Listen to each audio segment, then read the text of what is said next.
Radhe Radhe guys, welcome to my channel twinkle star blog.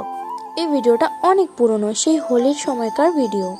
আমি গিয়েছিলাম আমার পিসির বাড়িতে ঘুরতে। তোমরা তো ভাবছোই কি হোলির সময়কার ভিডিও কিন্তু এখন কেন দিচ্ছি। বলছি দাঁড়াও। তার আগে বলি এই ভিডিওতে কি হচ্ছে। এই ভিডিওটা হচ্ছে হোলির পরের দিনের ভিডিও। এই যে ছেলেটাকে দেখতে পাচ্ছ, ছোট্ট ছেলেটা হলো আমার দাদার ছেলে। আর কি ওকেই কৃষ্ণ সাজিয়েছিলাম। কেন সাজিয়েছিলাম সেটা বলছি।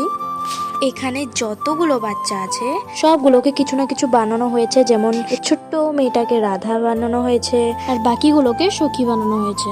সবগুলো বাচ্চা মিলে চাল ডাল জোগাড় করবে আর কি, যে যা দিবে, আর সেই চাল ডাল দিয়ে আমরা সবাই মিলে খিচুড়ি খাবো। তো আমি ওদের সঙ্গে সঙ্গে একটু গিয়েছিলাম। তো এখন আসি এই কথাতে কি এই ভিডিওটা এখন কেন আপলোড করলাম এতদিন পরে। আগে করিনি কারণ আমি যেই মোবাইলটা দিয়ে ভিডিও করছিলাম সেই মোবাইলটা হাতে থেকে পড়ে ডিসপ্লে চলে গেছিল, আর সেটাকে এই কয়দিন আগে ঠিক করালাম। এই